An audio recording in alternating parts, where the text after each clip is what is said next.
দাম কমালে মনে হয় বিক্রি হবে। সে দাম কমাতে কমাতে 0 টাকায় চলে গেল। তবুও কেউ কলা নিল না। দিনের শেষে সেগুলো ড্রেনে ফেলে দিল।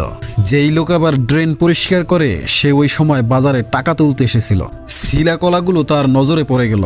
সে বলল, ভাই, এত আবর্জনা করলে আমি পরিষ্কার করতে পারবো না। অনেক কথার পর সে কিছু টাকা দিয়ে বলল, কিছু মনে করো না ভাই, দয়া করে পরিষ্কার করে দিও। শোনো মেয়েরা, আমি মূলত কোনো কলা বিক্রেতার গল্প শোনাতে আসিনি। বর্তমান যুগের মেয়েদের অবস্থার কথা বলছি।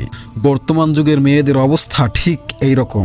আগেকার মেয়েরা পর্দা করে চলতো, তাই তাদের টাকা দিয়ে সম্মানের সাথে নিয়ে যেত। এখন এরা কলার মতো খোলা থেকে দাম বাড়ানোর প্রচেষ্টায় আছে। দাম তো বাড়ছেই না, বরং কিছু মাছি জাতীয় জন্তু তাদের উপরে বসে চুষে খেয়ে উড়ে পালাচ্ছে। আর এরা নিজেদের দাম বাড়তে গিয়ে এতটা কমে যাচ্ছে যে এদেরকে লক্ষাধিক টাকা দিয়ে পার করাতে হচ্ছে। নারীর মর্যাদা